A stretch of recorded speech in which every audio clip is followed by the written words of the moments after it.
on the other one if Jeff can promote her over to the panelist. Oh, great. I'll wait a minute for him to do that. But you did call the order. Yes, I did call to order. So our first order of business is public comment, which is under the normal format. I don't think we've got anyone signed up to speak during this, but we do have a letter. Is that right? That is correct. Okay. So Mike, I'm gonna let Mike Keenum read a letter that we have that was submitted for the public comment period from the Lubbock Chamber of Commerce. Mike, go ahead. Okay, as I do that, Jeff, can you promote Irene over? It looks like she's on the panel or the attendees version.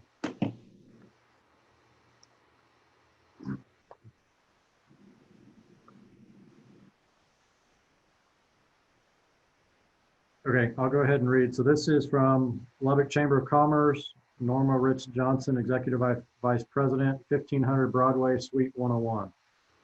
On behalf of the Lubbock Chamber of Commerce, thank you to the SEAC for the opportunity to provide our input, and thanks to all of you for having volunteered to serve in this capacity for almost a year now. As the largest business federation in the Lubbock area, the Chamber was very pleased several years ago when the City of Lubbock began a comprehensive citizen-led planning process resulting in the Plan Lubbock 2040. We were fully aware at the time and agreed with inclusion of the plan's call for development of a well-thought-out impact fee program for the funding of roadway projects, and that consideration be given to including water and wastewater impact fees in the program. Discussion about the impact fee process was brought to us earlier this year by a member of our volunteer leadership, and our Chamber Government Relations Committee has been briefed on this issue throughout the spring. Along with the West Texas Home Builders Association, Lubbock Apartment Association, and the Lubbock Association of Realtors, the Chamber has also been part of a task force discussing the issue. The Chamber Executive Committee, made up of several local business leaders, discussed this issue as recently as yesterday and has asked me to convey our gratitude for your work on this. As we did in 2018 when the 2040 plan was passed, we continue to agree with development of a well-thought-out impact fee program for funding roadway projects. However, we agree with our fellow members of the task force that water and wastewater impact fees should be removed from consideration at this time, as these are enterprise fund items that have been established already and funded by a ratepayer structure. We believe that the effect of COVID-19 on the economy at large is still uncertain and has not been fully realized. This has been a curveball for even the best laid plans, with leaders facing the need to pivot. We believe the Plan 2040's call for a well thought out impact fee program also necessitates a pivot, or at least calls for a pause in the face of current uncertainty. In the Plan 2040, the CPAC knew our community had been faced with curveballs before and that it might again.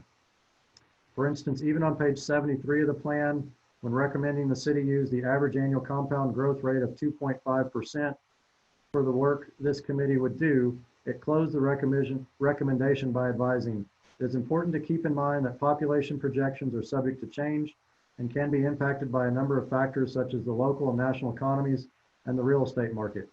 We respectfully ask for a prudent approach given current circumstances. We thank you for this opportunity to publicly comment, and we again thank you for your service. Mike, thank you. We don't have anyone else signed up for public comment, correct? That is correct. All right, we'll move on. Can I have a motion to approve the minutes from the last meeting? I so move. I believe that was I'll Irene. second. Okay, and second, Katie. All in favor? Aye. Aye. Aye.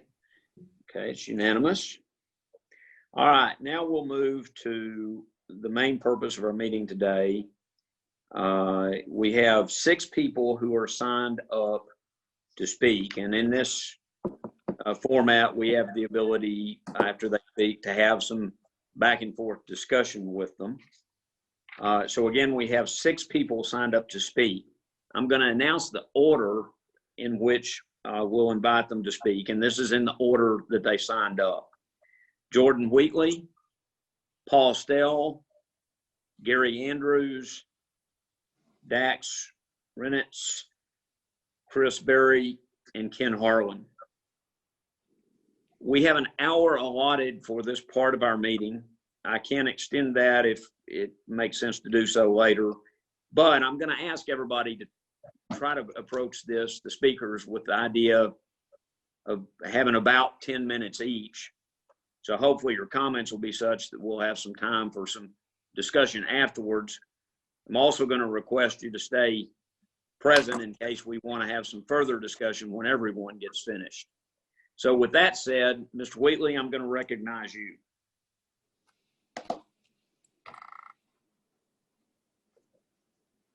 Okay, can you hear me? Yes, sir. Okay, thanks for the opportunity. I'll try to be as brief as possible. I went back and watched the last May 8th SEAC meeting and the last May 15th SEAC meeting. Just have a few comments and questions. I'd like to remind everybody that 2 of the main city council's priorities are growth and development and economic growth. I do agree with the state code 395.021 to allow the city to incentivize growth and new projects to come to town. I know you can't waive impact fees, but I do agree that the city should be able to have that power to contribute to CIP projects to incentivize new businesses. I think that's what Lubbock's always been about, and I think there does not need to be any kind of ordinance or amendment to change that. I also agree with Mr. Keenum and Mr. Whitaker on the fact that we should always credit and have refunds based on actual costs, not something pie in the sky with the city estimated. I know that that's what we do is actual costs for the 70-30 plans, but I think actual costs just makes sense. So I think it's in the best interest of the taxpayer and the city and the contractor to try to get the job done for the lowest price, always. I also heard mention of citywide discounts on impact fees as recently as Midland, Texas. I think that's a great idea. I think Lubbock should be considering that, considering our current economic climate and the COVID pandemic. I'd like to ask everyone to go back and read that Beaton Bow letter. They had good suggestions on discounts. The Beaton Bow letter dated April 23rd is good reading material. I have a question for Mr. Whitaker or Keenum on the May 15th SEAC meeting. How do calculations figure in for state highways that are 5 lanes that are already in place and been in place for many years? How are roadway impact fees calculated and considered? Is there any credit for that? Specifically, Zone A is littered with state highways all around it. Are those taken into consideration? Mr. Whitaker, would you like to handle that question? Sure. For the costing, we only include city contribution towards the infrastructure system. So if a TxDOT roadway was included, we only include the actual dollars that they spent or a projected contribution that they expend. A typical projection was 20%. Okay. So just the city's cost. Okay. There was also another comment, Mike. There was a comment about 25% contingencies added to CIP projects. Is that pretty standard and normal? I mean, I know if I turned in something to my bank and I included 25% contingency, they'd laugh at that. I mean, is that pretty standard to include 25% on projects? That was, when I said that was like as we are forecasting to get the budget and we're 10 years out or 5 years out for something that we don't know what the cost is going to be. For the cost estimates that were done for these, it's my understanding that only a 10% contingency was put in place for these cost estimates. Okay, so is that 25% on top of the cost of inflation? Okay, going back, we didn't do any accounting for inflation. As we're budgeting for the city's internal capital project, I need to make sure that when I request money from council, that I have enough money to cover the project to get it done. And so we build contingencies into that. That's a separate discussion from the one that we're having right now. for these projects that are on the capacity plan or the capital improvement plan for the SEAC for impact fees, those only have a 10% contingency in those. Okay. So we understand for the May 28th hearing, there's three things that were summarized last time. One, we're going to review service areas and see if we got those right. We still believe that the service areas need to be reduced in size. So if we're taking money from a project, we want to see it be used as close to that project as possible. We only see that that's right. We still think that the growth projections are invalid. There's the growth population chart to the north, to the airport, and to the northwest above 4th Street and Upland is entirely inaccurate. The permits being 2.5 times the running 10-year average of 886 is still a head scratcher. We'd still like to see that revised. We see, and we understand that might lower the denominator on the calculation, but at the same time, we think the numerator is still way too high on the number of listed projects and the dollars of the projects. So we think those go hand in hand. I'd like to know if this list of projects this 10-year wish list, looking back to 2010, the last 10 years, has the same amount of projects been done, completed in Lubbock? Mike, do you know the answer to that question? I'm thinking the answer is no, but we're showing a 2.5% compounded growth rate, and the last 10 years leading up to this, we were about at a 2%, and so we've had that upward trend. That's an assumption that was made as we started this process, and I mean, a lot of this is based on assumptions, and you got to start somewhere, and so that was presented to the committee very early on to review and make the recommendation to stick with the 2.5%, and I'll let Thomas or the committee address that any further. Yeah, Jordan, I'll just say this: the point of impact fees is not what has happened up to now; it's what happens next, what happens in the future. And so, our purpose is to try to address providing for the city to be able to pay for the things that need to be done in the future.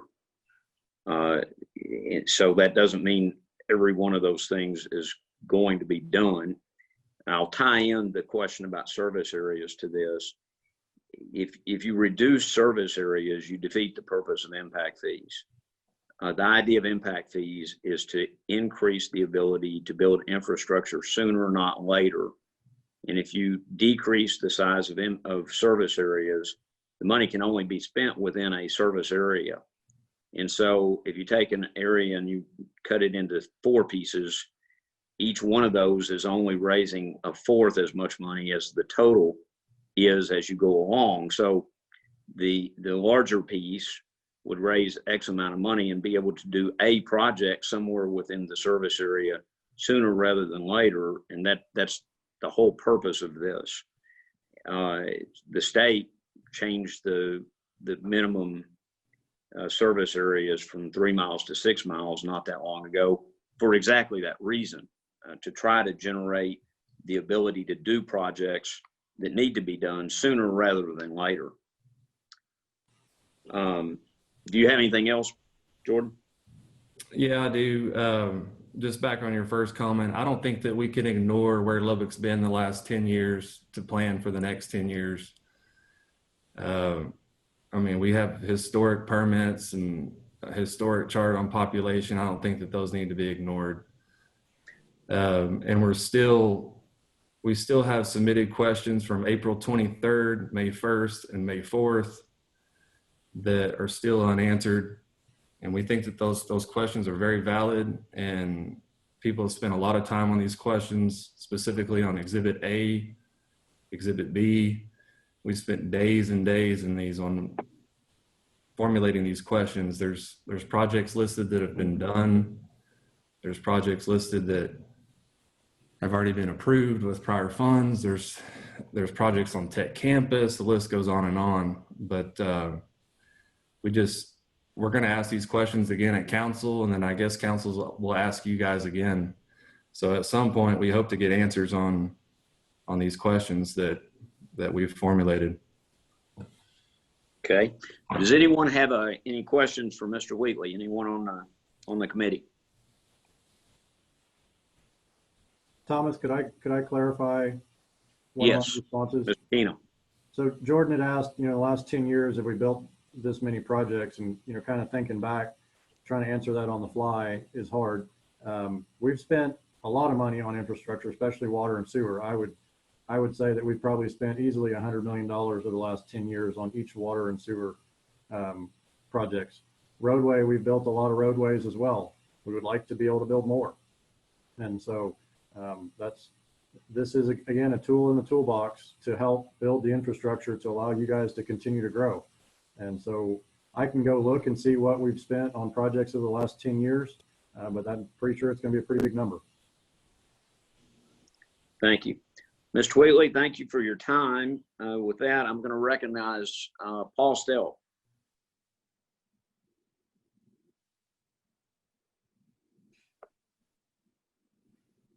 Hello there. Can you hear me? Yes, sir. Great. I don't have anything on my screen now. Do I lose when I speak? Do I lose the video of everyone else? Does anybody know?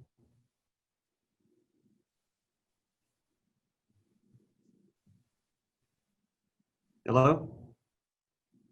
You might need to change the gallery view if you're in a different view. It may just be showing you. Okay. Okay. Well, so it's neither way. First of all, I want to kind of go on record and say that I personally recognize the need for and the importance of infrastructure and the ability to fund it. Without it, growth is hampered. And I'm all for, as the chamber said, the city coming up with a growth plan that's far-reaching and having their eyes up on the horizon, and B, coming up with a mechanism to make sure that growth can be funded. I'm not against the idea of impact fees, but I am for the impact fees being based on reasonable calculations that are fair and balanced. And so support the endeavor, but as always, the devil's in the details. And from my perspective as a multifamily owner developer, our residents are, so to speak, on the bottom of the last rung of the ladder, or the bottom of the totem pole, so to speak. When we talk about impacts of customers, people living in apartments, they're your lower income households. And so my concern is how things can ripple through and end up impacting affordable households in the city. And so if fees are prohibitive and such that it stymies new development and supply becomes constricted, then automatically with higher and less supply, the demand continues, occupancies increase, rents will be raised. And representing 26,000, we have about 26,000 units around the city and 50,000 people living in those units. 50,000 people are going to feel that impact. And it's not $7 a month or $2 a month or some minimal number. Those rent increases can be $100 to $200 very easily. We've seen that in different markets where supply is constrained, and those at the bottom, lower level of the socioeconomic ladder, so to speak, are impacted greatly. So my motivation is to make sure something doesn't happen where it impedes the ability for new supply to come on and has a ripple effect throughout the market. The questions I have is, when can we expect to receive written answers from the questions that have been presented, I believe in 3 separate letters? this discussion, we're not going to go through all those. Y'all, I don't believe anybody wants to go through all of them, but there's a number of questions, and there's significant questions, and it's been crickets. And so when can we expect to get written answers to the questions that have been presented to the committee? I'll take that. Mr. Stell, the submission of questions to the committee is fine. The committee has a charge, and we are proceeding with that charge.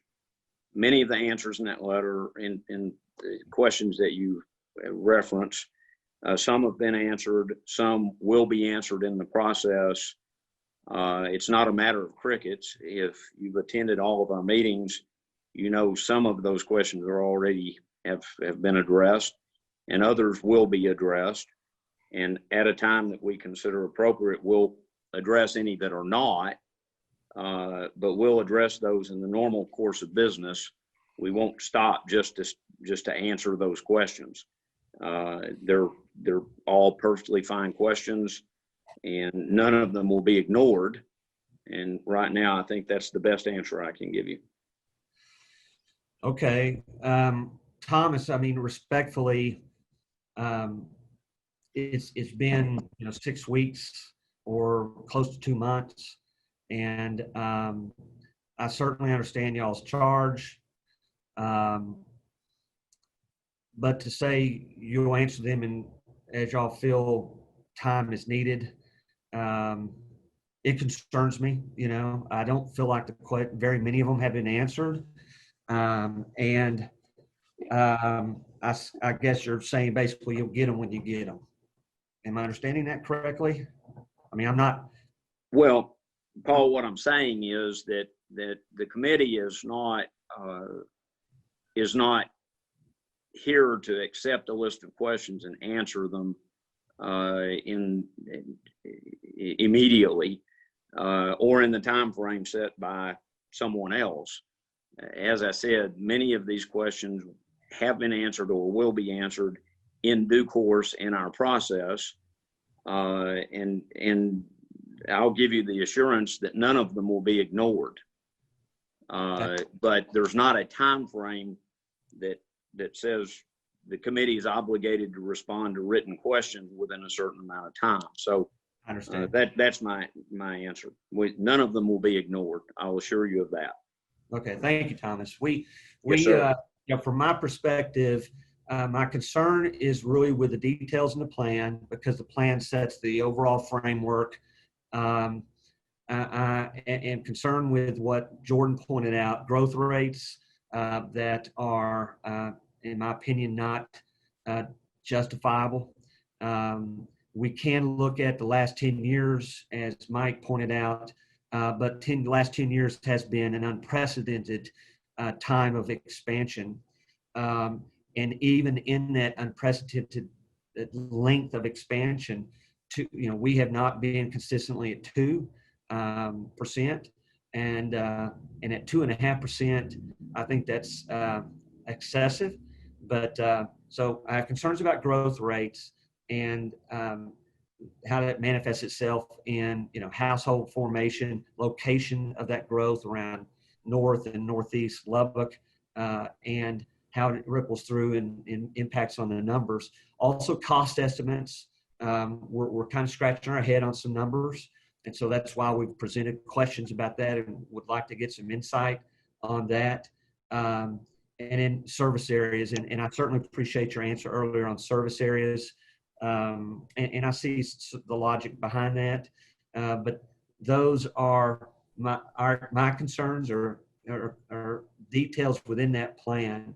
And I know you got to, Mike, you said you got to start somewhere when referencing the growth pattern or growth percentage. And I agree, but I think as we move forward in time, as our minds are illuminated with more facts and insights, you also have to tweak it. And I think this plan needs to be tweaked. I want to encourage you guys to keep your mind open to that.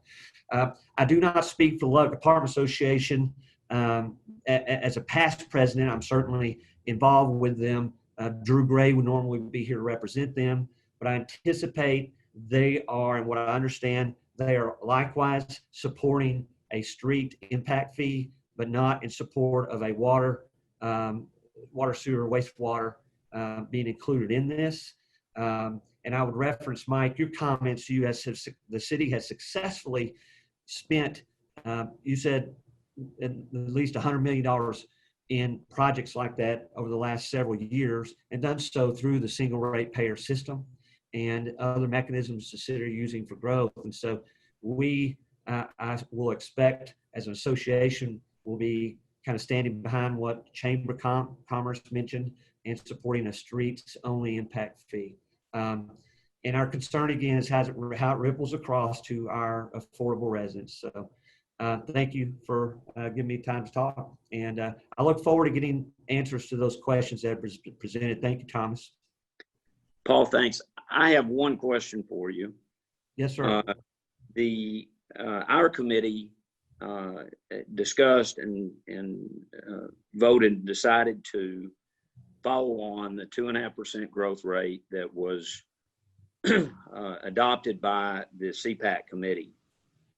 Did you participate in the CPAC committee process, and did you object to that 2.5% growth rate at that time? No, I was not invited and was not aware of the CPAC committee, so I was not part of those discussions. Okay, just so you know, all of those meetings were public meetings and posted. Just so you know. Okay. Does anyone have on the committee have any questions of Mr. Stell?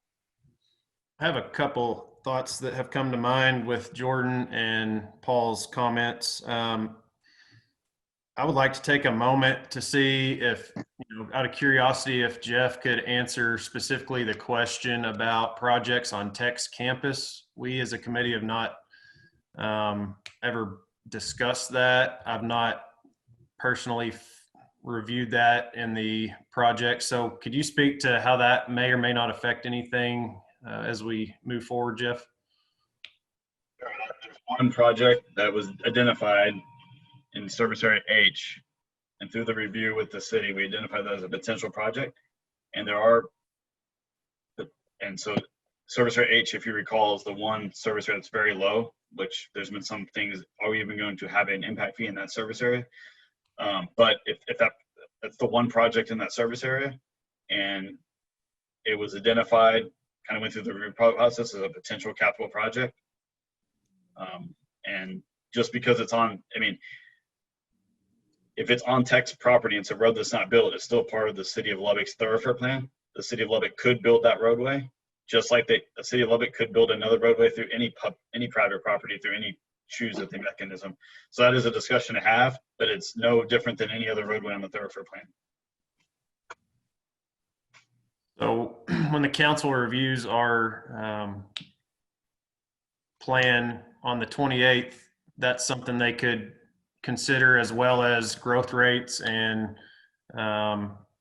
any comments that are made, or any numbers that are brought up to them.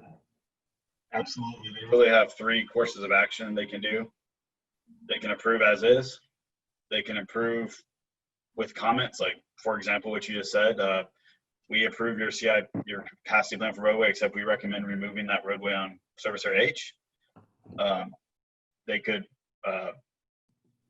potentially say we want another continued public meeting. There's various options that they want to have, but they have the authority to provide direction and recommendations as part of their evaluation.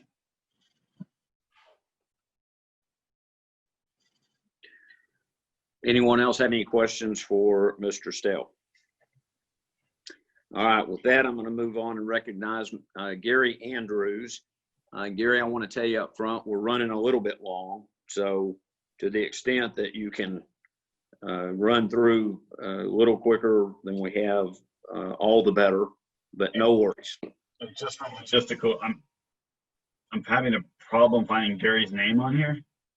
I don't know if in the chat, if he wants to let me know. I don't know if he's one of the phone numbers on here, but I don't see a Gary Andrews on the list. There's a few people who just have a phone number. So if Gary, if you're on there, please send a chat. I don't see you. So I'm going to move to the next speaker. Gary, we will come back to you once that gets resolved. With that, I'm going to recognize Dax Reinitz, and I hope I pronounced that correctly. Hey, Gary, are you, hold on, I need to. We still have Mr. Stell on, Mr. Whitaker.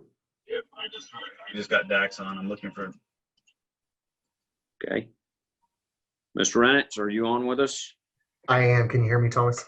Yes, absolutely. Please proceed. Perfect. Thank you very much. Good morning, committee. Really appreciate all the work that you guys have put in and are putting in on this project. And I know it's monumental and really appreciate that. I will be pretty brief. I know we are short on time. So, Mr. Wheatley and Mr. Stell both already brought up kind of some points that we have similar concerns with here at Wheelhouse Development. Just a couple of things they mentioned about the service areas, as well as some of the details and findings in the study that, I think our viewpoint on that is that maybe just some of those numbers maybe warrant some further digging there, just to make sure that we're working with the best numbers that we can. Also similar to Paul and Jordan, we understand the need for additional roadways. We understand where we are. Our most recent development here in town has been the Costa Vida there at 114th and Quaker, and I'm sure we all agree that 114th definitely needs some improvement there. So we feel that, but we also would oppose the implementation of a water and wastewater impact fee. One thing specifically I wanted to talk about this morning is I'd like to know if the committee has considered, Jordan mentioned this earlier, but if the committee has considered discounts for roadway impact fees, and if they have not yet, that's something that I would like to formally request of the committee.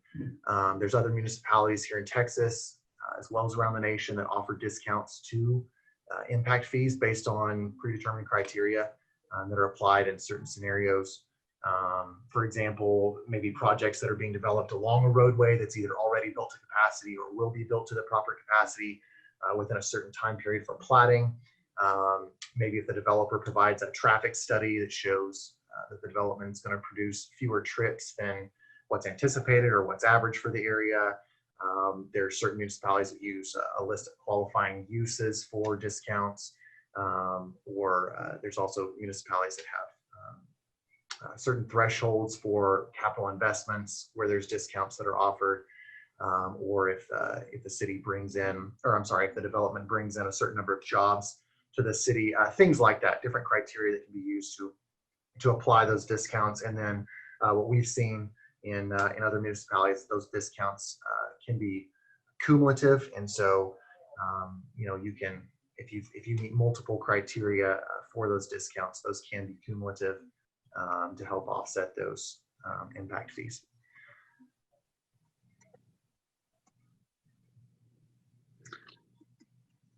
Mr. Reinitz, I'll share with you that the issue of discounts is part of the policy phase, and we are in that phase now. So have we had any discussion about that yet?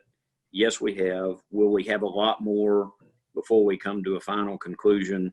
Absolutely, for sure we will.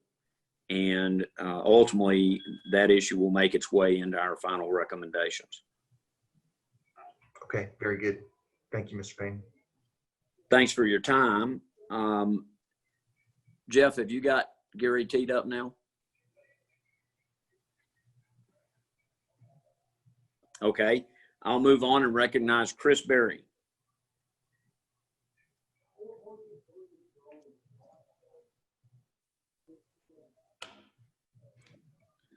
Good morning. Can you hear me? Yes, sir, we can. Awesome. Hey, thank you for the time, and appreciate y'all serving on this board in this capacity. I know that takes a lot of time, and all y'all have full-time jobs as well. So we want to just take a minute and appreciate you guys on this board. I'll be brief. I'll kind of reiterate the water, wastewater. I know I've talked to a few of you guys. Development, we've installed a lot of main infrastructure around our communities and thoroughfares for water mains, 10-inch, 12-inch. we feel like that has worked really well for the city and for us. So looking at the capacity plan for water, the first 6 items are over half the budget, and they're all elevated storage tank and the low head sea pressure line. And all of those things have seemed to be funded, I don't know, successfully is the right word, but efficiently from the city.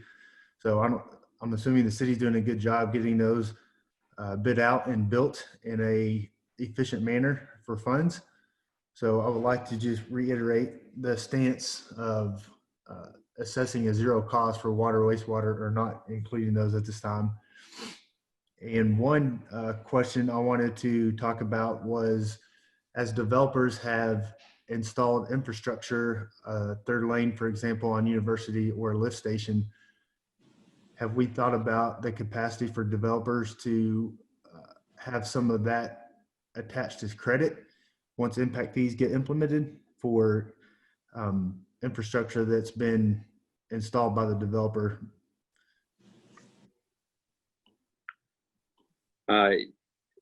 Mr. Berry, do you mean retroactively? For roadways, yes, because I know there's not a funding mechanism, and some of that is not susceptible to improvements like a lift station, for example. A developer may put a lift station in and have a certain size pump in there, but there's capacity for that lift station to grow with bigger pumps. So I think to answer your question for roadway, yes. And then for any infrastructure or project on water or wastewater, it would be something similar to what the city has established on their capacity plan as not yet completed. So I don't know if you can consider a lift station without full-size pumps not expandable. Really, I just wanted to have some discussion or create some thought with the committee to start looking at that or talking about that. Is there a statute of limitations for developers having installed infrastructure to get credits?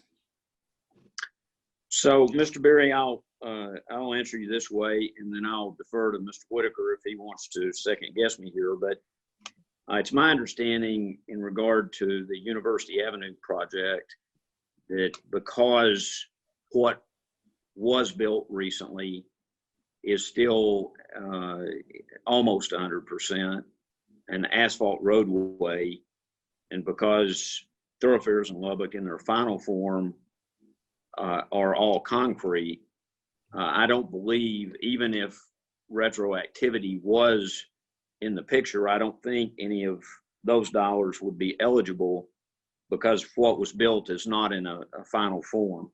Mr. Whitaker, do you have anything to add to that?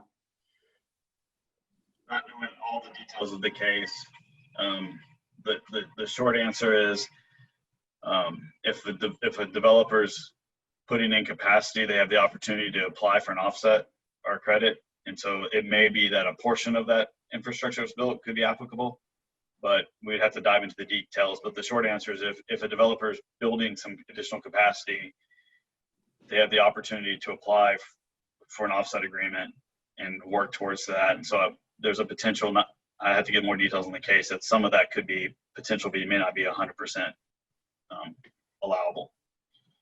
For your benefit, Mr. Whitaker, that university project was, part of it was just a mill up and relay of an existing 2 lanes of thoroughfare, and there was a portion of it where a 3rd lane was added. And it was the operation and maintenance component wouldn't be eligible, but maybe that 3rd lane would be. Okay, and it was a cooperative project between the developers on each side of university contributed, the county contributed, and the city contributed.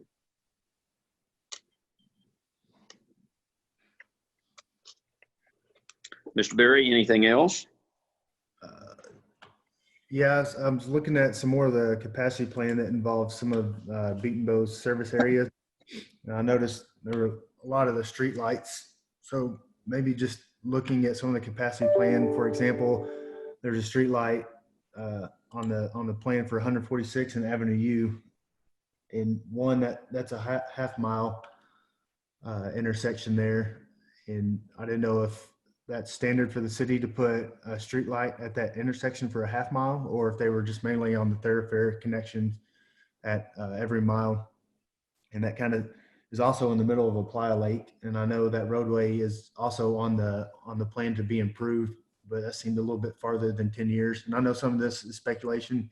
And as Mike stated, you got to start somewhere, but and I trust that the committee's done their due diligence at looking at this and figuring out what was best at a 10-year projection. So maybe some of this may just require a little deeper look. And at $300,000, I know that's not going to make a whole lot of difference on the impact fee for that service area, but it will make a little bit of a difference.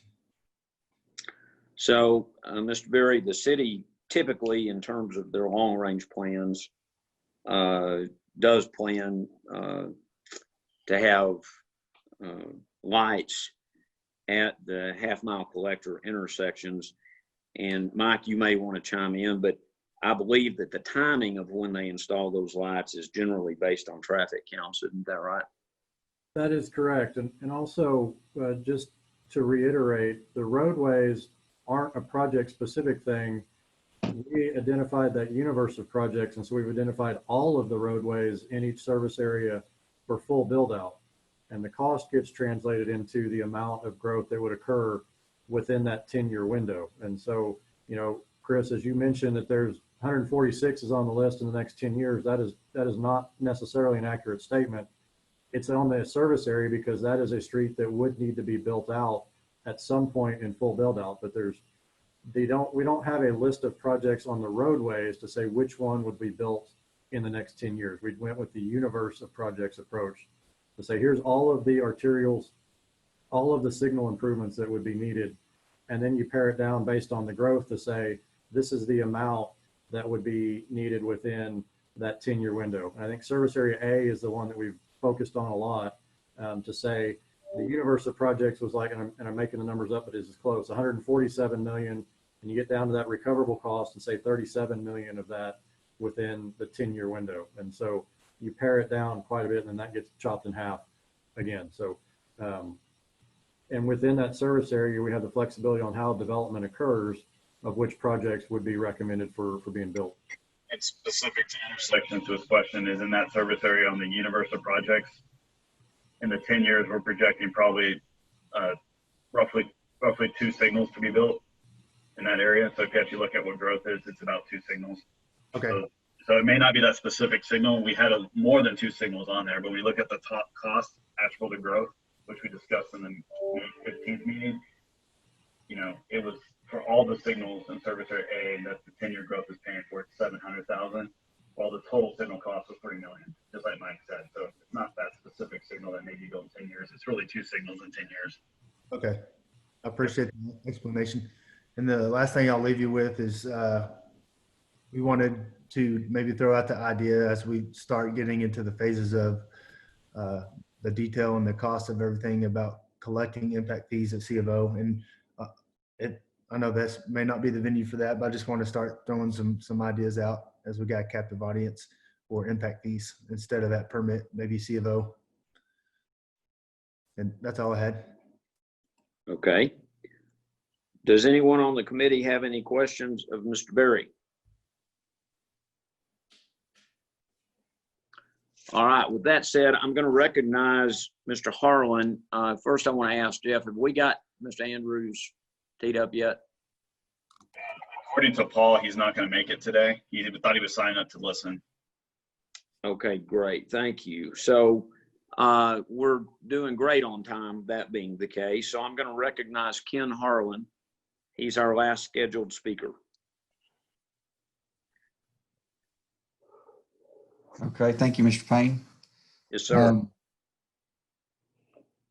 We agree and support the previous comments and questions, concerns made by the Home Builder Association and Apartment Association. So for that reason, I'm just going to make a couple comments and be brief. I do have one question, but would like to make a couple comments.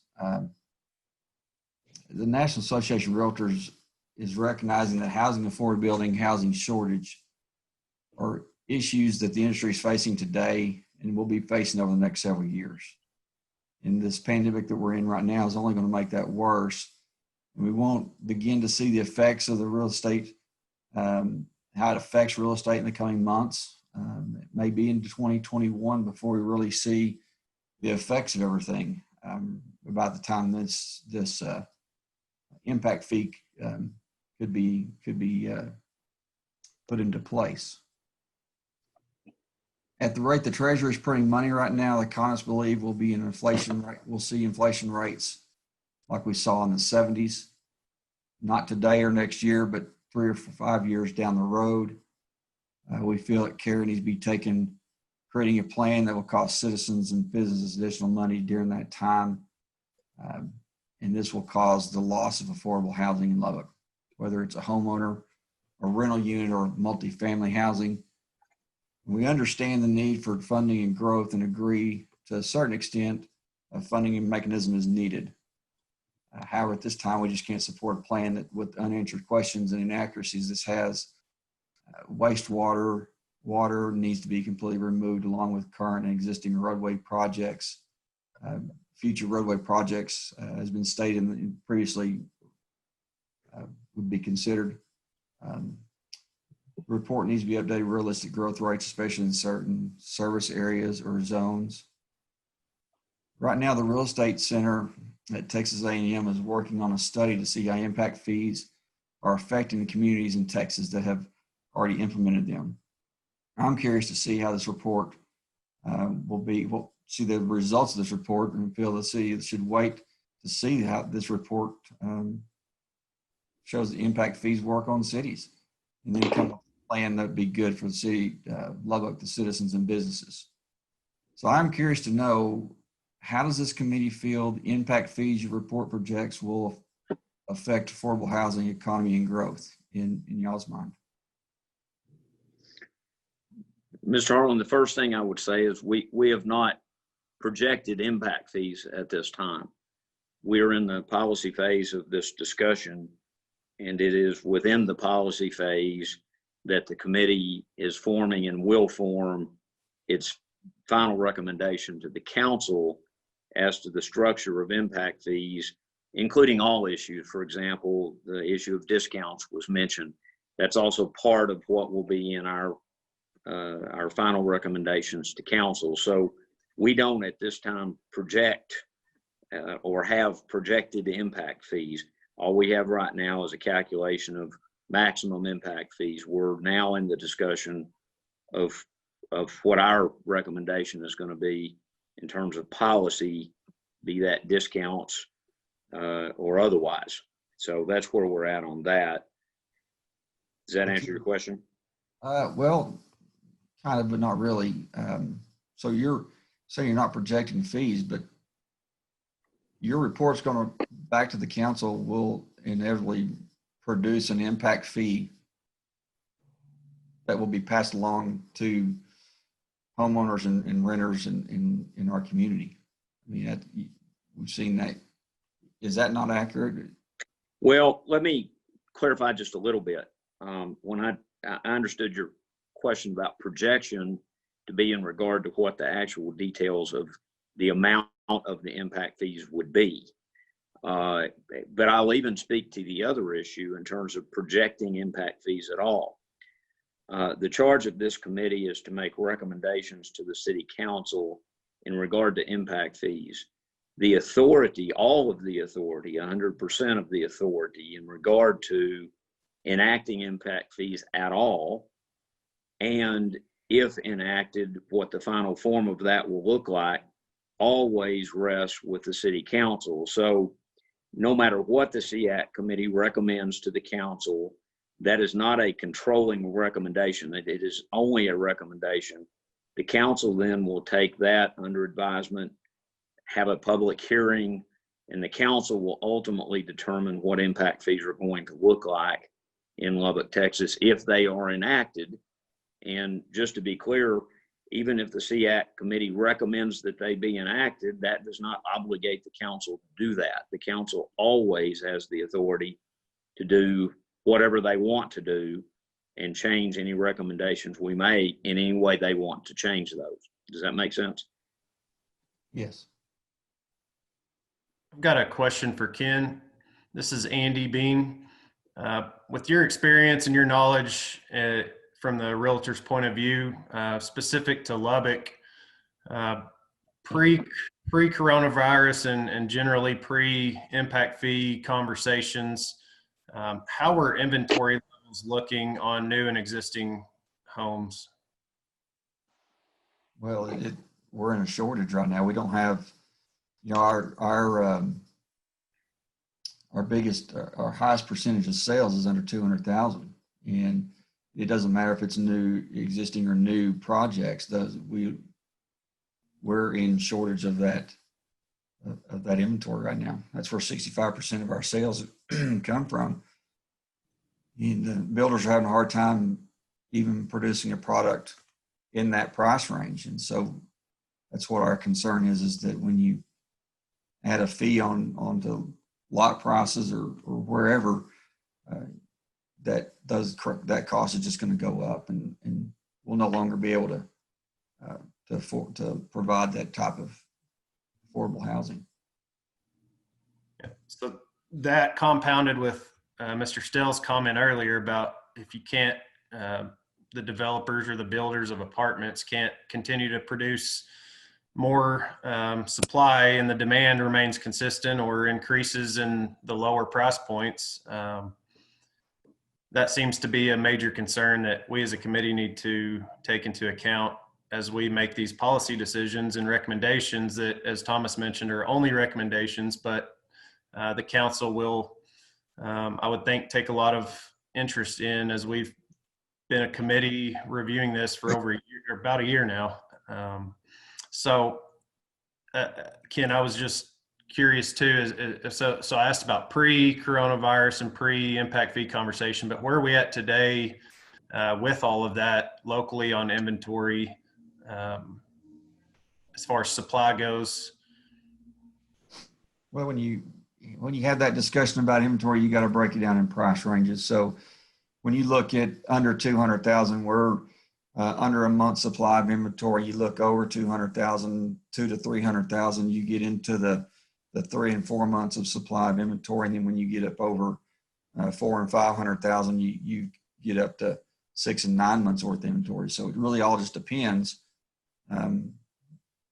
what price range you're looking at. But when you look at affordable housing, obviously you'd be looking under that $200,000 price range and less, and that inventory is extremely low right now.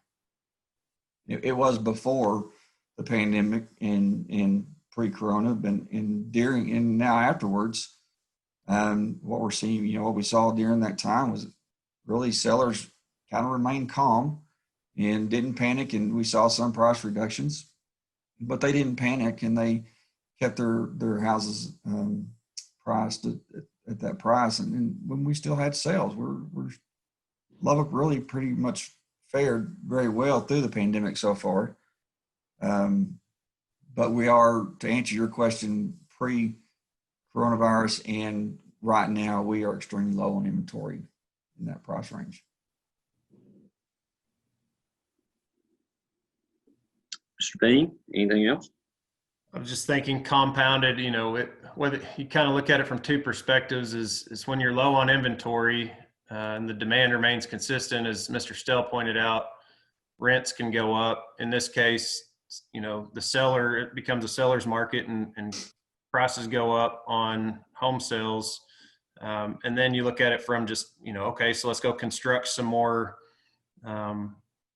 product in those price points. And then now, with any increase via impact fees, it becomes a little more difficult on affordability to, that you're going to put more price into the construction. So then your new home sales, the price on your new home sale increases. And so it's just a general cost of living equation that I think we've got to keep in mind as a committee, again, as we look at our local economy. That is accurate. And then, when you look at the economist predictions of seeing inflation rates going up over the next 3 to 5 years. Yeah, it could be pretty detrimental to affordable housing in the next 2 to 5 years with additional fees in place. So yeah, I think care needs to be taken on the amount of the fees that would be imposed.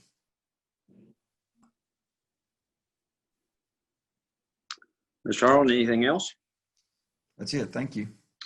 Does anyone have any questions of Mr. Harlan? All right. So at this point, we've all of our speakers have spoken. We're gonna take a 5-minute recess. I'd like for all the speakers to stay with us if you would and remain available.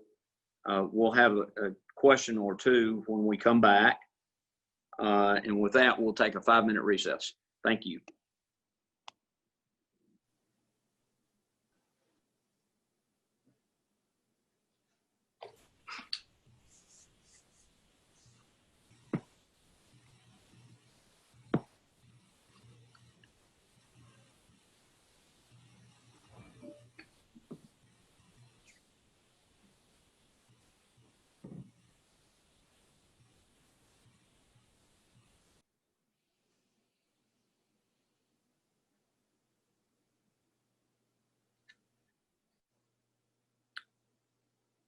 Jeff, do we have all the committee back? I can tell everyone but Jonathan because his face is not showing.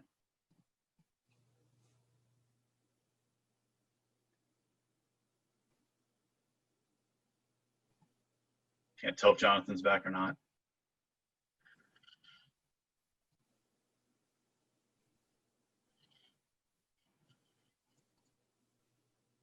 Okay, I'm going to call us back to order and let him join us in a minute.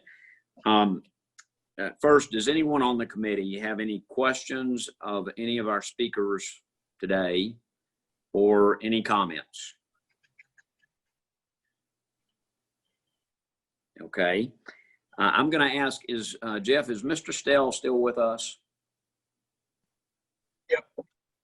Could you recognize him for me so we can talk to him for a second? He's recognized. Paul, are you there? Yes, sir. Great. So I just wanted to ask you one quick question because I know you and I know how you run your business and I know you'll have an answer to this.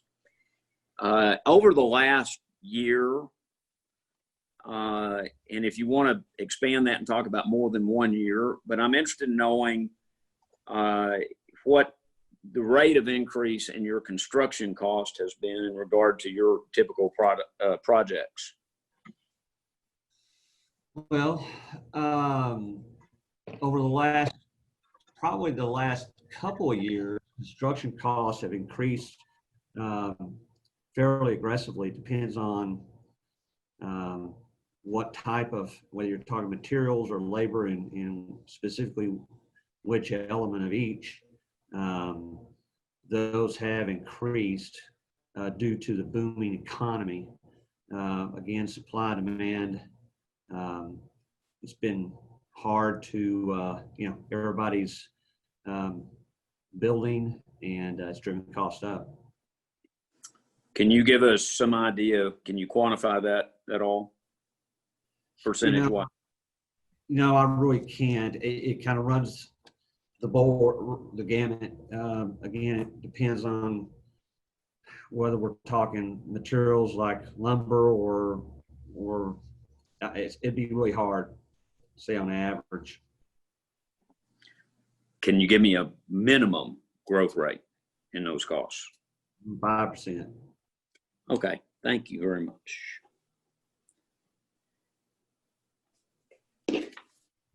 So you're currently housing 20% of the population of Lubbock, Texas, roughly, right? Well, multifamily, 20%. 50,000 people? Mm-hmm. Mm-hmm. Congratulations, I'm impressed. Well, we aren't personally. The multifamily industry is. Big difference. That's still a significant percentage. With that said, there's one comment that I've got, because there's been more than one comment made about roadway impact fees and service areas and the things that are included. And this is really for the benefit of those participating. People on the committee already know this, but we adopted the universal plan to enable the city to have flexibility. If we went the other way that we could go and adopted specific projects, then we would be limited to those projects as we moved forward for a certain period of time. The universal approach allows us flexibility. So if University Avenue and Indiana Avenue are in the same service area, and we think today we think University Avenue is going to need more attention, the universal approach allows the flexibility to change if we look up in a couple of years, we have some money to spend, and Indiana Avenue now has become more in need of attention than University Avenue. The universal approach allows the flexibility to spend that money on Indiana Avenue in that example. And it's that flexibility that caused us to vote to adopt the universal approach, so that we're not tied down as things change. So we think that flexibility, and several of our speakers have talked about this, but the ability to adjust and adapt as Lubbock moves along into the future is an important aspect of the entirety of this discussion. And so we generally have taken the approach that affording as much flexibility to the city, or if you want to put it a different way, the city council, as we move forward, is one of the important things that we've taken into account in our discussion. So I just wanted to touch on that. Does anyone on the committee have any comments they want to make in regard to any of the presentations that have been made, or any questions of any of the speakers? I don't necessarily have any questions of the speakers, but I think they bring up some points about answering some of the questions they presented in letters. When we just started discussing this from the beginning, it was kind of a new animal to all of us, and we kind of learned as we've gone. But when we discussed capital projects, whatever they were, roadways, water, sewer, I questioned that point of, my expertise is not in this. I don't know what these numbers are. And until we actually got something that actually showed a dollar figure, that was the only thing that could quantify to me. If I'm looking at a single family residence that says, okay, now every residence in, let's just pick the highest one of service area F, you're now going to be required to pay $4,600 per house in that service area. That brings a lot of quantification to me that that's a large number.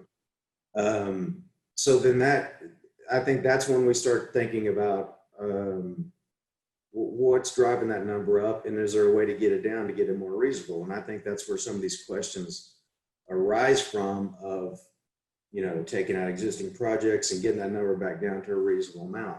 When we get the what I call experts, all these people that are part of these associations and have all come together to address their concerns, and they know the numbers for developments much better than I, for sure.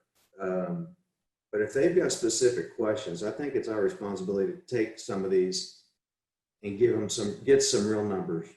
And because to me, again, I don't know it. It's a conceptual deal. I just look at it as a number. But I do think getting more input, or continued input, and answering hard questions of where we're going to end up on this is important. So I don't have that letter in front of me where those specific questions are answered, but I do think we need to look at some of those and get actual answers to those.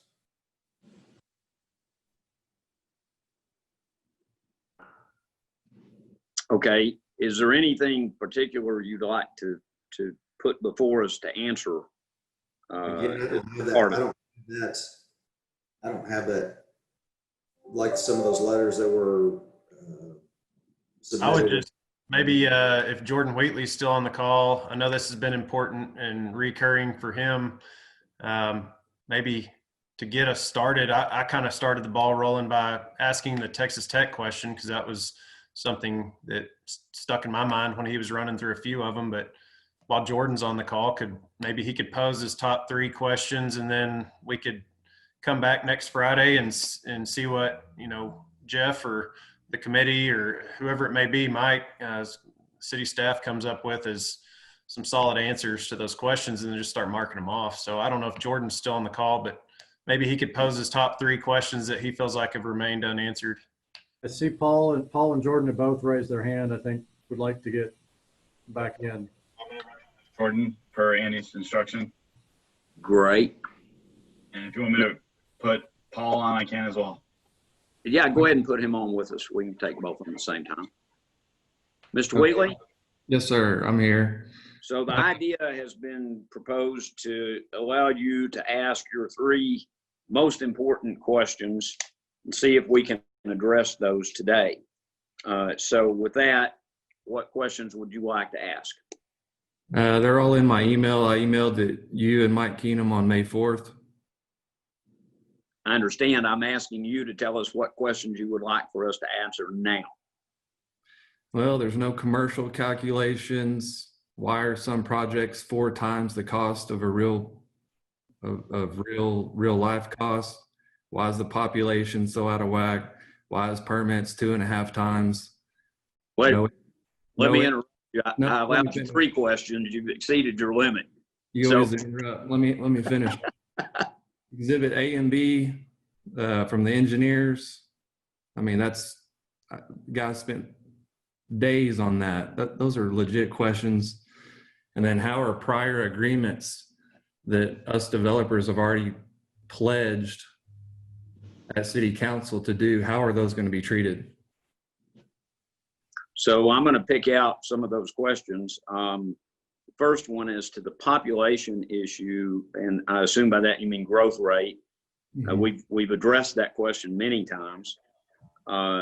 This committee, very, very early in its life, addressed that question and voted to adopt and proceed based on the recommendations from CPAC of a 2.5% growth rate.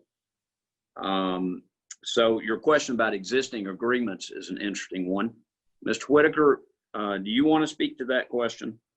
On population, I guess specifically would be like in Zone A, if you're showing population growth north of 4th Street, doesn't that go into the Zone A calculation? I mean, there's not going to be a house built north of 4th Street and Upland in the next 10 years.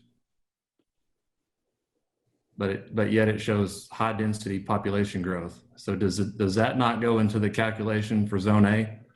In regard to which of the subjects, roadway or water and sewer? Just all of them. Well, water and sewer have a entirety of the city service area. So the answer to that would be yes. The answer to the question as to roadways would be no. Mr. Whitaker, can you speak to the question of existing agreements? And I assume, Mr. Wheatley, you're talking about existing like developer agreements, correct? That's correct. Okay. So how do those factor into this discussion?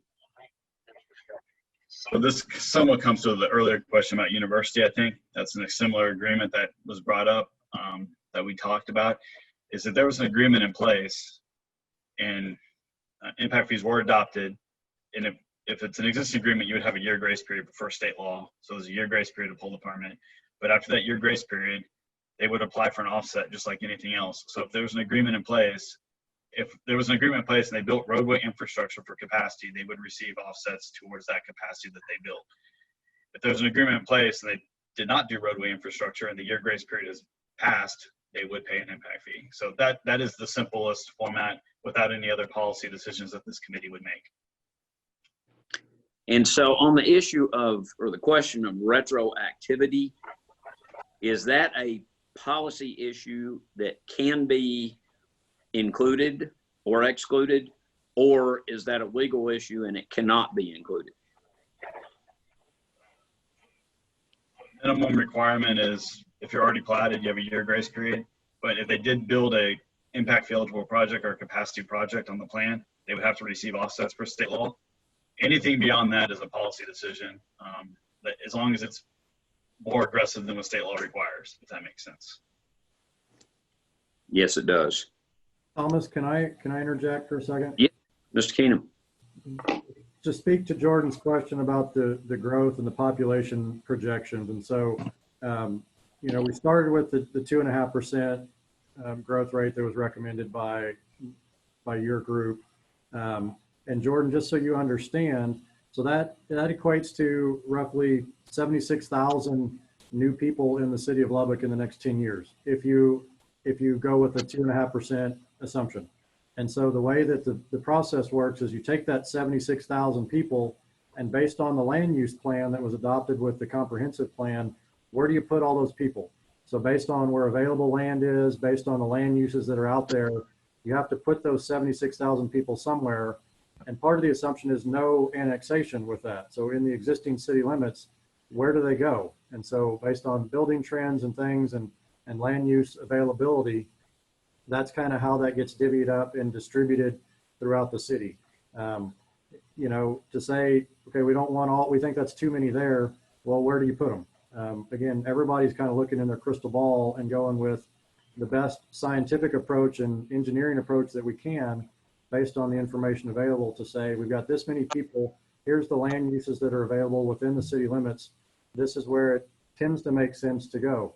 You're looking at your crystal ball saying there's no way that anybody's going to build at 4th and Upland in the next 10 years.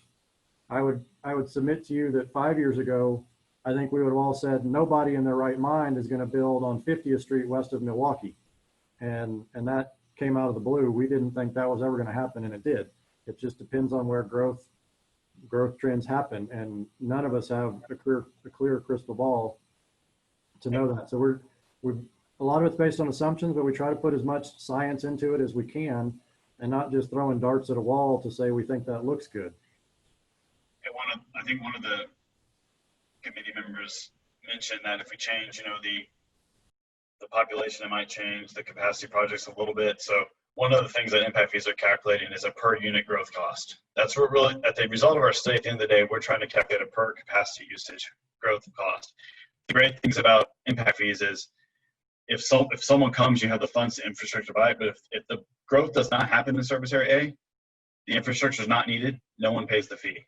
So I think that's somewhat to remember is the fee is growth dependent, and we are calculating based on that crystal ball we have. But if the growth doesn't come, there's not a fee at that location. So I think that's just something to remember. And it's kind of transparent, but it's a per unit growth. Jordan, you made reference to a specific project in there that seems to be abnormally high from what would be a real number. Do you have a specific project that y'all looked at that you have available that maybe, Jeff, you could explain what's in that to help explain it, I guess? Yeah, it's in one of our letters. Let me pull it up. It's the 12-inch water line. That was just one example. We didn't want to get off in the weeds too much, but 2 miles of a 12-inch water line on page 40, item 7 is shown to cost $280 per lineal foot, but actual market data shows it to be about 70 per linear foot. That's just one example, but there's several other examples in Exhibit A, Exhibit B in our questions. Let me, if I can, and I'll let the consultants chime in a little bit more, but to put that one to bed, you're taking just the water line cost and applying it through the whole project. If you look at the cost estimates that are out there now, I think for these water line projects, there's 2 line items to try to summarize the entire project. When we actually put them out to bid, we'll probably have 20. And so you're trying to aggregate those costs. And I think the 2 line items are water line and pavement repair. And I think the water line cost was $108 was the number that was used. And again, that's aggregating mobilization, trench safety, erosion control, all the different things that might be out there, and aggregating those into 2 unit costs at this stage. We have not done any preliminary engineering or anything on those, and those are our estimates. So it's not $280 a foot. The number that was used was $108 that covers the next 10 years. And so we don't have inflation per year on those because we don't know what year that project would come on. And so you're saying $70 to install a pipe, but all the other things, I don't think it's too far out of whack from what reality is. You say 108 versus 70. Does that seem high today? Maybe. Is that high 10 years from now? None of us know that. And so I think that's false information that is being put out there as far as saying $280 a foot. That is just not an accurate number. And Mike, I just want to add to that, in terms of driving your budgets, you've stated that inflation is not included in those, but that's part of the reason that you have the contingency factor in these that you have, because you have always unknowns with construction, and inflation is an unknown. So really, when you say you don't budget for inflation, you do kind of indirectly from the standpoint of allowing this contingency factor, which covers not just that, but that and all the other things that can change. That's a fair statement, Thomas. Okay. Okay, Mr. Stell, you wanted back in. I'm gonna ask you to speak up at this point. Yeah, I raised my hand previous to your request to go over some things with Jordan, and I guess my reason for raising my hand to ask another question was that I certainly appreciate the committee's willingness to go on a record and say they'll provide some feedback on the specific questions that have been presented. And I know that you say we've been, you refer to having discussed these in the past, and that you're going to, you say we have discussed them, that we will, and we'll certainly make those, that feedback available to you. But you're going to the city on the 28th. And so I don't know how that's going to be done, or if, there is kind of a timeline ticking, and you're making a recommendation on 28th for this report to be accepted. Is that correct? And Paul, that is the preliminary report. That is not a report that digs into the numbers and the policy decisions. And so you've got to sort of wrap your head around the fact that the SEAC committee has now moved forward past the report that the city council is addressing on May the 28th. That report is simply a preliminary report. The SEAC committee is now in the policy phase. So we've now had, and by the way, there's a requirement to post that preliminary report for 30 days prior to council having their public hearing. So they had to post that meeting 30 days prior to May 28th. In the period between the posting of that report and the May 28th city council hearing, the SEAC committee will have had, I believe, 4 meetings, 3 for sure, but I think 4 in that 1 month window. And all of those meetings that the SEAC committee is having are now about the policy phase of the discussion. So what's before the council on May 28th is not the issues we're talking about here in terms of the policy of what impact fees will be recommended and the amounts of those recommendations. None of that stuff is before the council on May the 28th. Does that help any? A little bit. What are they voting on specifically then on the 28th? Simply the preliminary report that's being presented to them, which is limited to issues of the land use assumptions. And just a second, what else? And the capacity plan. And the capacity plan. So not the that, cost. Which is Exhibit A and B, which includes Exhibit A and B. Is that correct? yes. So those are those are the documents that we presented all these questions concerning. So, hey, a second, chime in. Yeah, Jeff. We've received those comments and their questions, and obviously as a consultant, as a city, we read through them, and I think where Thomas is going is that we may not have said, for example, one of the questions would be project B2, B3, B6 do not seem realistic on the 10-year time frame. Well, that's referring to the universe of projects, and so indirectly Thomas has addressed, and we addressed in the last meeting how we did the universe of projects. So throughout the list, almost the specific comment has not been maybe redressed, and I guess what you're requesting is a formal response to comments with the specific comment. But I think a lot of them, with the Texas Tech question getting asked specifically today, there's some questions about, a lot of them were about existing roads. Like, a lot of the questions, we have included existing roads, and that's been noted. And so a lot of the comments on Exhibit A and B are about existing roads. So we didn't necessarily need to fill the response to comments because we've been going through these specifically. But if the request of this committee is, the committee's going through your comments and they've read these comments, and I think what you're requesting is that you haven't heard the specific comment on line B, this is how we're answering that comment, and that's what you would like to hear. But I think every comment that's on those Exhibit A and B has been addressed by this committee. And so I think that's where Thomas was asking, can you give us your 3 top questions? Because we've gone through the category of comments, if you will. We may not have gone through that specific project comment. So I think it would be helpful. We can look at those comments and give specific responses back to them, but I think we have covered nearly every comment if you listen to all the last 4 meetings that we've had. Well, Yes. I guess that's where we disagree. Obviously, we don't feel like we've had any response, and you feel like you responded. And so,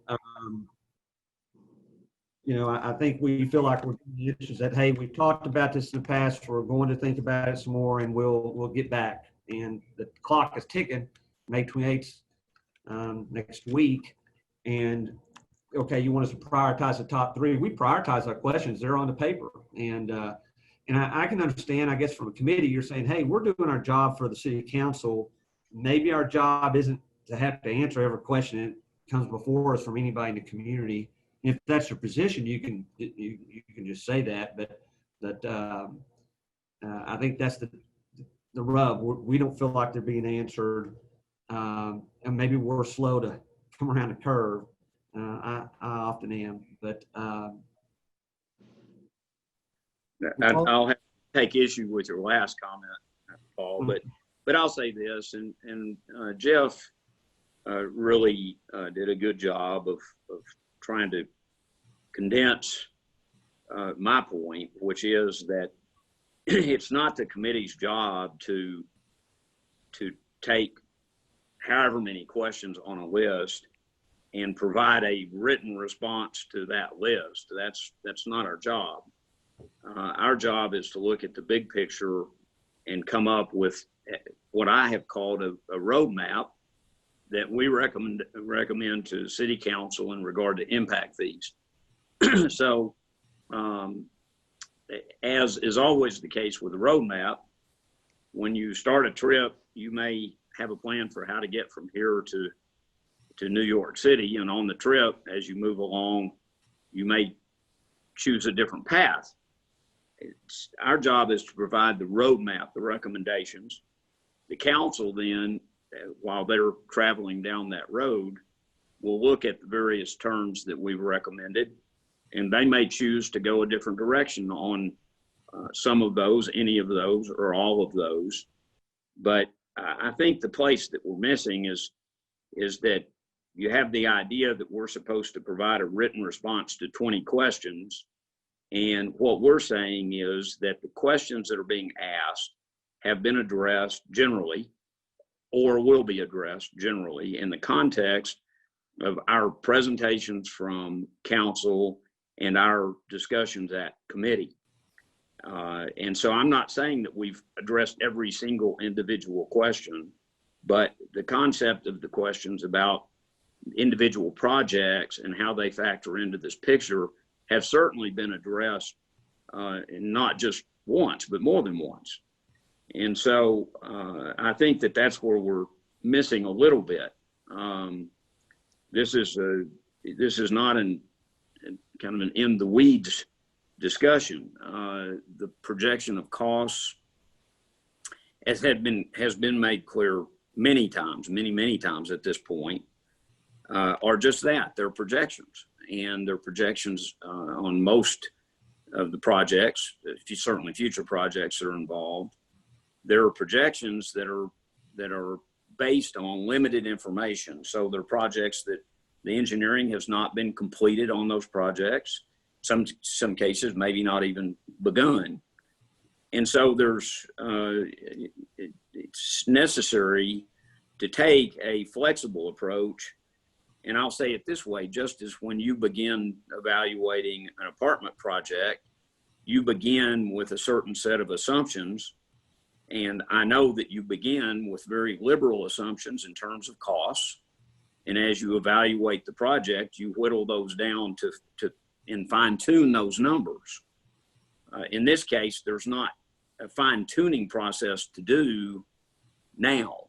That fine tuning process will come later, and the actual costs always will make their way into the picture. I hope that helps some. I mean, I think that the committee certainly has the perception that we have addressed, again, not directly each single individual question, but the concepts that are being proposed by those questions have been addressed, and in many cases, more than once, in some cases, several times, during the course of our meetings and discussions and presentations from consultants. Can I ask you, can you reference if there have been any modifications to the proposed plans based on the questions that have been proposed or suggestions or desires that have been put forth by various people have spoken? And in terms of changes have been made. In terms of the cost projections? Any change to the plan. There have been numerous suggestions about including something, not including something, making adjustments here or there. And has the committee made any adjustments to the plan, or is it being presented to the city council as originally written? Well, my first answer to that is the glaring change that was made that jumps out immediately is that the committee removed all of the existing projects from the water and sewer calculations, which yielded a change in the calculation of maximum impact fees from a roughly $2,600 number prior to removing those items to a roughly $1,100 number after removing them. So that was an extremely significant change that was made by the committee prior to the preparation of this preliminary report that is being submitted to city council. Any other that one? I only know that one. Thomas, could I interject for a second? Yes, Mr. Keenum. So, Paul, one of the things to consider is that the report had to be published well over 30 days in advance of the public hearing. And so we are not allowed to make changes to that document. Okay. We have been tracking changes in the comments that have been made that were going to be recommended. And however council addresses that on the May 28th. And so I'd also to alleviate some concern, the May 28th meeting is not adopting any fees. It's not recommending any fees. It's simply the land use assumptions and basically the list of projects and the direction that we're heading. And so all the recoverable costs of the fees that actually go into the numerator of the equation, ultimately, we've just started that conversation last week with the recoverable costs. So we've made some assumptions going forward where you've seen these max fees, but none of that is before the council next week. The only thing it's there is the land use assumptions, the growth projection, and that list of projects. And so there is still time to make those changes. It's not next week that all of that happens. If council says next week, we're done, we don't want to consider this anymore, then we all go about our lives and do things differently.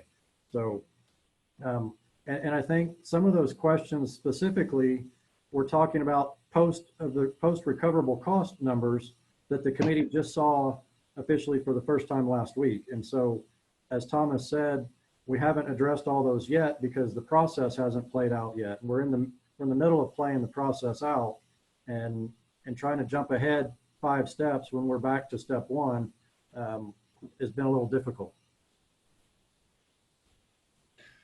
So, hey, Mike, quick question just to clarify. So the May 28th hearing, if the council just says, yeah, we approve everything as written, are they approving paving, water, and sewer impact fees there? They're not approving any impact fees at May 28th. It's simply to make the recommendation to approve and adopt the land use assumption and capital improvement plan. That's it. There's no dollar amount tied to anything that they would be doing next week. But there are categories. They are approving to have water and sewer and wastewater included in the impact fee plan, right? I don't think they're making the ultimate decision at the end. This is just the decision to continue with the process from what we submitted them. So they can look at the report we submitted and say, no, I think we should change directions, which alluded to Thomas's trip to New York. No, we should change directions. We should have all existing projects in there. We firmly feel they should be. Or no, you know, y'all, we agree with what you submitted as the list of projects, continue the process. So a lot of the discussion today was, you know, policy and forthcoming. It's not, it really has nothing to do with the actual decision that's going to be made on May 28th. But ultimately, it does have a lot, you know, it. So like you just alluded to, Katie, there is a lot of importance in the conversation on the 28th. You know, our report is proposed. If they say the growth rate seems a little aggressive, that's a point where the council could then alter that. Is that correct? Yes, it is. And permits are way out of whack. So I think it's important too, like Jordan and Paul and others that spoke today, to be there May 28th, you know, so that they have not only what the committee has submitted, but absolutely what you're thinking too, in terms of the decision being made on May 28th. So are the categories of water and sewer in the 20 hearing vote?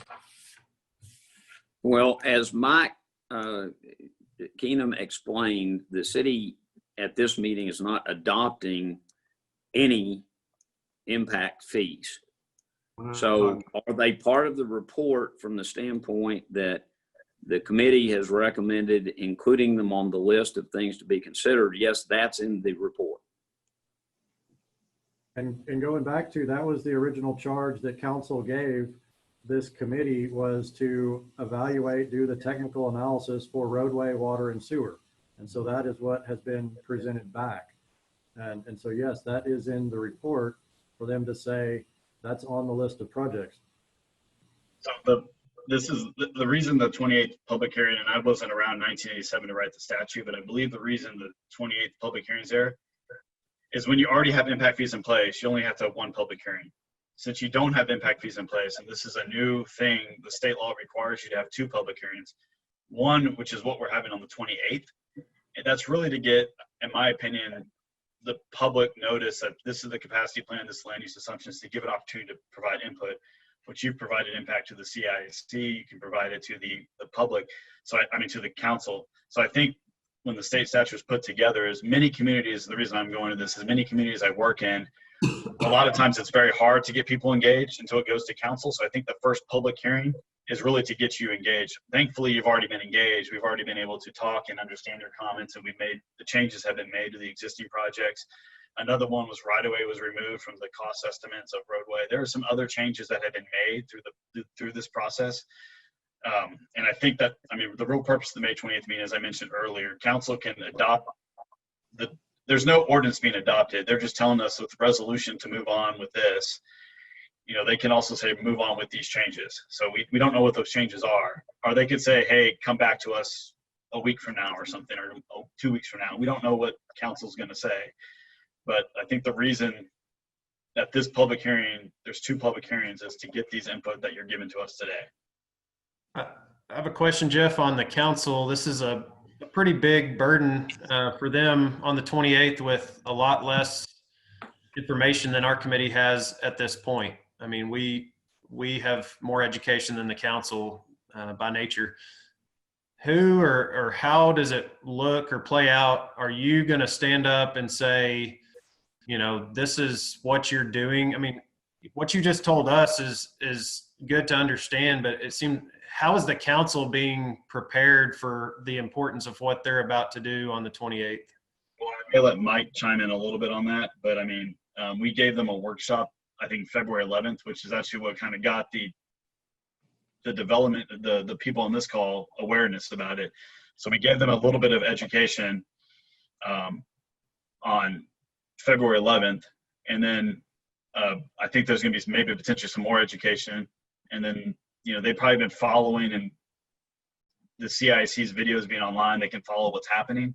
But I'll let Mike chime in on the rest of the. I'm just curious which of the council members thinks they're about to vote to accept impact fees on roadway, sewer, or water. I mean, if they haven't been told about this since February, and we talk about it every week, and I know Jordan's on the call every week, and he's still trying to figure out, what's the weight of this. And yes, there's big decisions being made, but no, it's not a formal ordinance being adopted. But so I guess I would like to know that the council is at least being briefed on, what decisions they're about to make and how the impact, or what kind of impact it'll have. As far as, for example, the example I just used a minute ago, they could look at it and say, the growth rate factors major into the calculation. Y'all are saying 2.5%. We believe it should stay at 2%. And, that makes a pretty big difference. So that could, if they understand that, good. But if they don't, and maybe they think it's the total extreme, we're about to vote in sewer, water, and roadway. It just seems like the council meeting could get pretty hairy as far as them just going through 30 minutes, because we're just spent 30 minutes trying to answer Gordon's question about how, what exactly is being voted on next week. My concern is that the council, they set up committees for them to do the heavy lifting. Committees come back with a report, and as long as the summary sounds good, they vote to accept the recommendation from the committee. And they're not going to want to get into the details, and they're not going to really understand a lot of these details. And with one broad brush, they'll say, we accept this, and all of a sudden we have things that are not accurate in a report, the assumptions, and it just starts a ball rolling towards something that is detrimental to development and growth in the future. That's my concern, and we get what we don't want. They just say, okay, we accept this, and so we got water and wastewater, and it impacts the affordability of new homes being delivered to the market, supply and demand, and supply rather, and impacts affordability for multifamily, and that's my concern. Okay, let me try to address this. So one, again, we're not adopting anything next week. City Council is not adopting impact fees next week in any way, shape, or form. They're simply approving a resolution to continue on with the process that we've done based on the assumptions. Right now, we're having planning for a work session on Wednesday of next week to go over this, because as you know, state law has changed. We do not have the ability to brief them on an individual basis anymore. The state law has allowed us, or not allowed us, to do that. So we were having a work session planned next Wednesday morning, the day before the public hearing, and then there would be another presentation before the public hearing. There would be a condensed version of what we're anticipating, a condensed version of what Wednesday's work session would be for council to be educated. So that's coming up. And also to address the growth rate thing, say it's 2%. So what you guys have to understand is the numerator and denominator both change in that scenario. There would be less projects, less cost, but also less people dividing it by. And so the ultimate number is probably going to be about the same. And so we're arguing about 2 or 2.5%. The 2.5% is going to generate more projects. It's also going to generate more people. 2% is going to generate less projects, less people. And so the number is going to wind up being pretty close to the same if you lower both of those numbers. You're not just lowering one and not lowering the other. And so understanding that is important to realize through the process. Mike, you answered my question on the work session Wednesday and the condensed one on Thursday morning. So I'm glad to hear that's going to happen. And Paul, I'll just add to that. I very much expect that you're going to find at the public hearing that the council has been paying attention as we've moved along. And I think you're going to find that they're going to be quite ready to engage with everyone and address the issue of impact fees. I don't think this is going to be something that they're going to paint with a broad brush, as you put it. I think you'll find that they're going to be ready to address this in some depth. What does the schedule look like after the 28th, assuming we continue forward? What does that process look like? Well, we're in that process now. I don't have that timeline in front of me. Mike, do you have that in front of you? I think that the tentative plan, based on what we've heard from council wanting to move forward, is the next public hearing would be the end of July. I think July 28th or something tentatively we had put on the calendar. And that would be an ordinance if council decides that they want to keep moving forward with this, that July 28th would be first hearing or first reading of an ordinance, and then whatever the first meeting in August is, August 11th or something for the second reading. At that time, those public hearings, that would be to consider adoption of impact fees. So we're talking at the earliest, the end of July, to have that consideration for adoption of impact fees. And so a lot of the questions that have come up were generated or directed more towards that meeting when we get the policy and the ordinances and all these details that get in there that we've just begun the conversation. Are we anticipating continuing weekly meetings up until that point? Or I don't know what y'all have lined up as far as presentations are concerned. Shane, I anticipate, because bearing in mind that that end of July target date, that final report also carries a requirement of 30 days notice, correct, Mike? Okay, so that means that our final report recommendations to council would then have to be prepared and ready prior to the end of June in order to meet the 30-day posting requirement. So that means on a weekly basis, we have time for probably 4 more meetings prior to that final report being submitted. So in an effort to meet that timeline, I intend to continue weekly meetings, at least, I'm going to say it this way, at least for another week. And we can discuss every week whether we want to have a meeting the following week. But in an effort to meet the timeline that's been set out in terms of the council's desires, I think that at least for next week that we need to have another weekly meeting.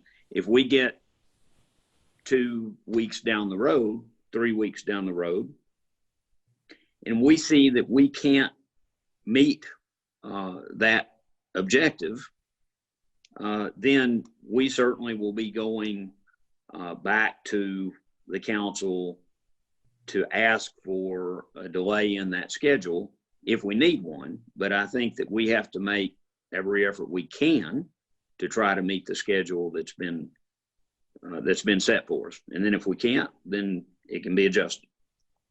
Well, I was just curious on when we had the presentation last week of recoverable cost, if there are actual scheduled presentations of specific topics for the 4 weeks period coming up to the end of June, or it's really just our internal discussion within our committee. Jeff, do you have any formal presentations that you have not made to us that you would envision making during that time? I don't think there's anything formal unless council changed something. We need to show you new maximum fees. I think it's getting down to those questions about rates, Yes. deductions, discounts, and effective date. I think it's just those discussions over those 4 weeks. Well, and I think also that, to go Oh, the through report. the final report and to step through that with the group to do to go through that final report. There's probably one presentation on, similar to what we had on the 15th, that we went through the recoverable cost, that we take it from the recoverable cost to the actual final cost. And that's probably the only formal presentation we have. And you'll get the entire final, you got that 12-page section of the next chapter. You'll get the next chapter, which is basically the end of the report, and you have the whole report. And so a week from today, we'll have benefit of the council, results of the council meeting on May 28th. So among other things, we'll have that to discuss if there are any directions from council that would involve any changes to that preliminary report and recommendations. So with that said, we've now used our 2 hours. I'm going to call an end to our scheduled public meeting. I want to thank all the speakers that have participated. We appreciate your input. We look forward to more discussion with you in the future. And thanks for being here. With that said, is there anything that anyone on the committee would like to discuss before we sort of move to the issue of our agenda for the next meeting? Any comments or questions? To start the meeting today, we were read a letter from the chamber, public comment. Could we get a copy of that emailed to us? Absolutely. Yeah, I can do that. Anything else? Now, again, Thomas, from my perspective, everything is going to be based on what starts happening at the public meeting, correct? It's up to council literally to tell us go ahead or stop. Am I understanding this correctly? Irene, you're absolutely right. I mean, the council on May the 28th, so I mean, that's a good point. We'll post our meeting for the 29th. If the council on the 28th said, we're not going forward, that's the end of this, then I suppose we would log in on the 29th as scheduled to say goodbye, and we would be finished. Okay. But you're absolutely right. The council can adopt the report we've filed. They can make changes to that report and send back direction to us. They can, as Jeff explained earlier, have another subsequent hearing if they choose to. So, the ball is in their court right now, but while they're dribbling the ball, we're moving forward based on the idea that we're still going to have a job to do. And if they fire us on the 28th, then we're finished. Okay. Hey, Thank you, Thomas. Thomas, in a previous meeting, we were sent some brainstorming questions to keep the conversation going while the council's dribbling the ball. And we spent one meeting briefly answering question 1, and everyone had a chance to speak up. But we didn't get past question 1. Could those brainstorming questions be sent back out? It seems like that's what, assuming the council wants us to continue in some form or fashion, it's where we're going on Friday of next week anyways, but just to make sure everyone kind of gets a general response to each of those questions with their own thinking and then come back together is. Andy, that's a fair statement. I think that when we addressed that list, we sort of formally went down in order of all the people on the committee in regard to the first couple of questions. And then we had a sort of a general discussion that lumped the rest of that together. But absolutely, yes, we'll resend that list of questions out to everyone. And so that brings us to the discussion of our agenda for the next meeting, which I think is going to be a discussion of the results of the city council meeting on the 28th. We can dive right into that list of questions that Andy has just referred to. I can tell you that I intend to come to that meeting with, there's a contradiction, generally a specific idea of the things that I have in mind, and I would encourage everyone to plan to do that. The further we can get along at the meeting a week from today in getting through that list of questions and moving toward a discussion of the policies we want to adopt, the better. If we get far along in that meeting a week from today, then we may or may not need to have weekly meetings. And we'll just have to play that by ear every week. But if everyone can make an effort to come a week from today, planning to really engage and get into the meat of that discussion, we're at the point now where, it's time to start making progress on that. Doesn't mean we've got to resolve everything, but we need to begin, really digging into the question of policy and what we want our recommendations to look like. Does that make sense?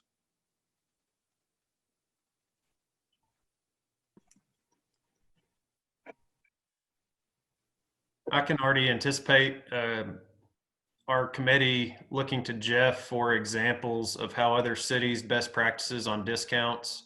So I'll go ahead and put that question in Jeff's court, that you don't have to give us the top 10 ways that it's been written into policy, but I think, the committee members, without doing a ton of research ourselves, which we can do, are going to want to have some ideas or some options to consider when it comes to discounts. That's been brought up quite a bit. Just first of all, obviously, if we want to do discounts or not and what the effect is there, but then secondly, what are some of the more common ways to define discounts: residential, commercial, affordable housing, entry level, land use and square footage. And just, that's just something that I know is going to come up. And if Jeff could maybe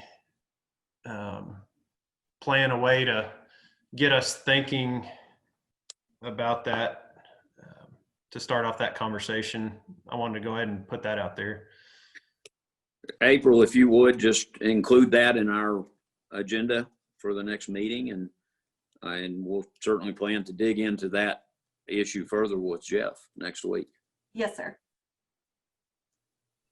Does anyone else have any questions, comments, specific things they'd like to be included on the agenda for next week's meeting? All right, Mike, do you have any closing comments? I do. I'm just curious, would love for all the committee to show up for the May 28th hearing. We are going to post an agenda for that May 28th hearing with the intent of, if there is a quorum, we would have to have an agenda. Otherwise, we'd have to kick people out. So we would rather not do that.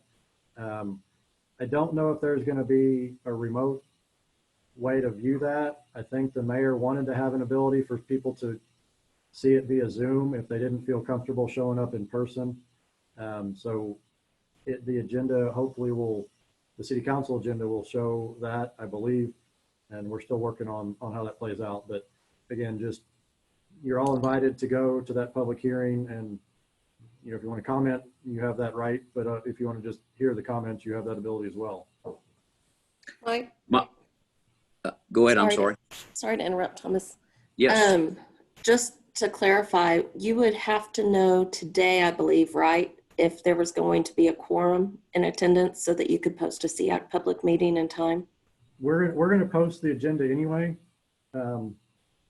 just in the event. But yeah, today would be, and apparently there is no Zoom. I just got a notification that the mayor doesn't want to have it, so it's only going to be in person. But Kelly, I don't think there's a harm in posting the agenda if there's not a quorum. Is that correct? No, that's absolutely correct. So you're saying posting an agenda for SEAC? Yes. In addition to the other? That's correct. Yeah. Yes, Okay. please, Kelly. Thank Okay. you. Thanks for clarifying.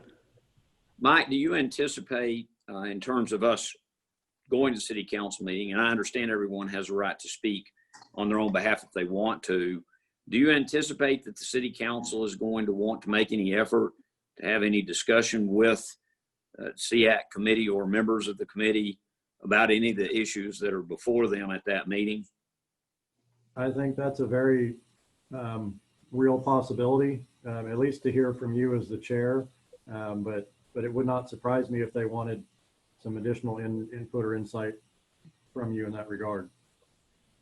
So whether we choose to speak or not, it would be good at least make ourselves available in case they want to address it with us. Okay. And I know some of y'all have still quarantined and put you in a predicament. So, you know, understanding that, and y'all have to make that personal decision on how you want to handle that.